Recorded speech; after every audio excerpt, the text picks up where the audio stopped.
J'ai été récompensée par la décoration de chevalier dans l'ordre national de la Légion d'honneur.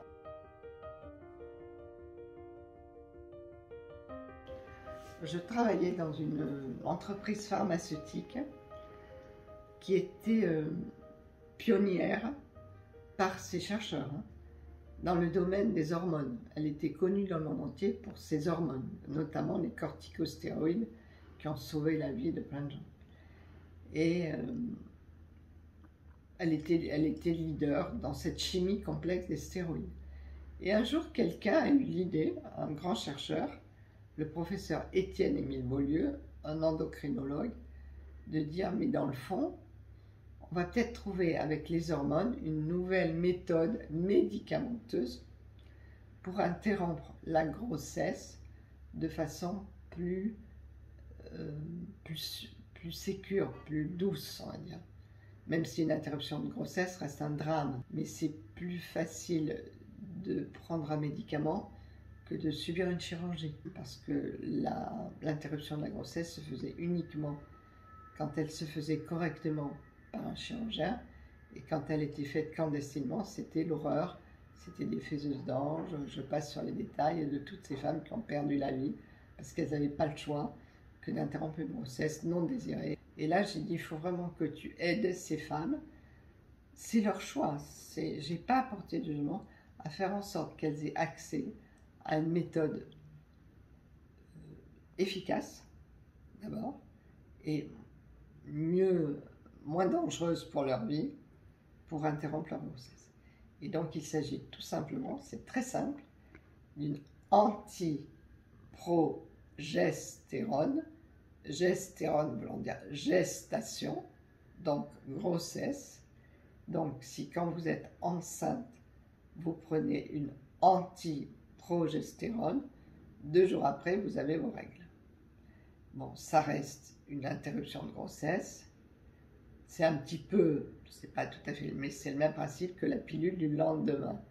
La pilule du lendemain, c'est aussi un chercheur qui l'a mise au point. Vous avez eu des rapports sexuels non protégés à une période où potentiellement vous pouvez être enceinte. Ben, vous prenez tout de suite le soir une grosse dose d'une hormone, c'est toujours le même principe, et vous n'êtes pas enceinte.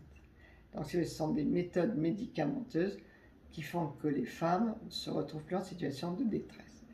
Donc avec toute une équipe, et notamment des associations féministes, notamment aux États-Unis, la Feminist Majority Foundation, qui était toujours pareil comme moi, qui portait pas de jugement, mais qui voulait aider les femmes, plus des médecins, plus des gynécologues, plus des gens extraordinaires. On a fait en sorte que cette méthode soit mise sur le marché.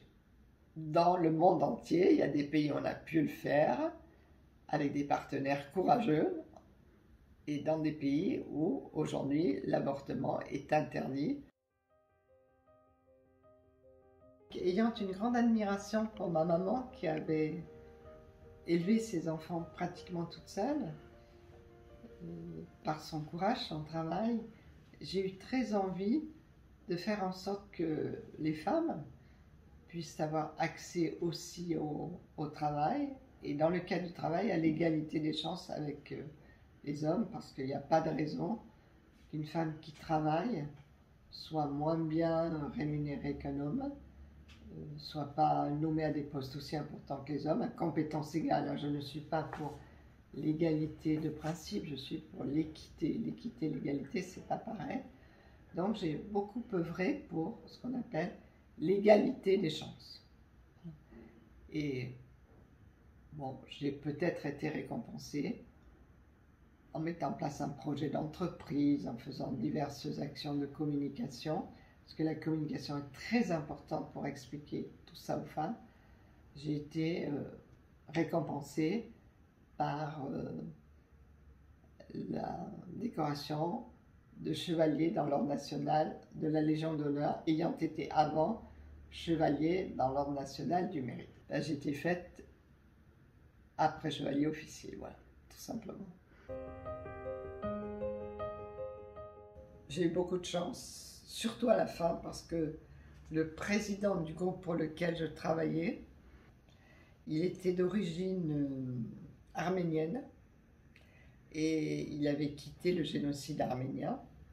Il était venu s'installer en France parce que ses parents ne voulaient pas qu'il lui arrive la même chose. Donc il savait ce que c'était qu'une vie dure. Donc il était excessivement humain et très, très proche des autres.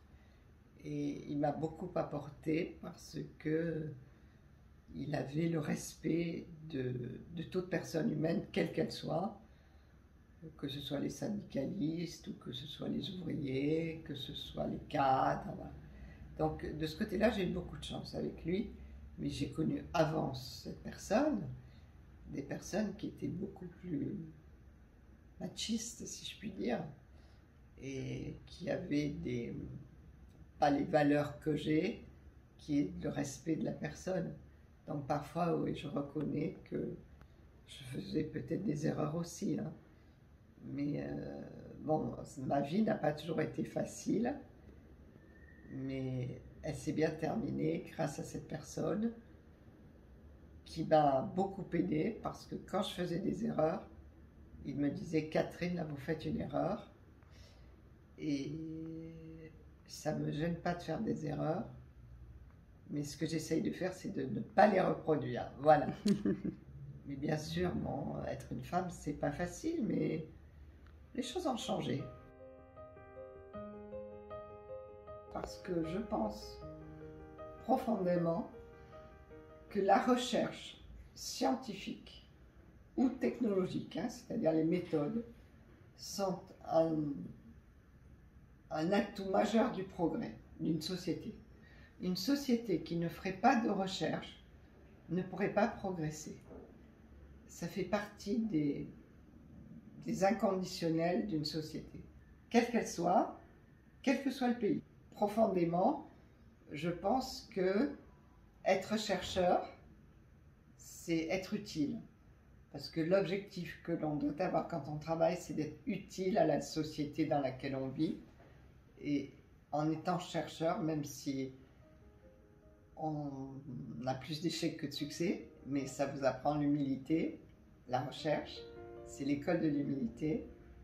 En même temps, vous vous dites, ça donne un sens, ce que je fais a du sens. Voilà pourquoi j'ai choisi la recherche et en plus, vous faites des rencontres extraordinaires.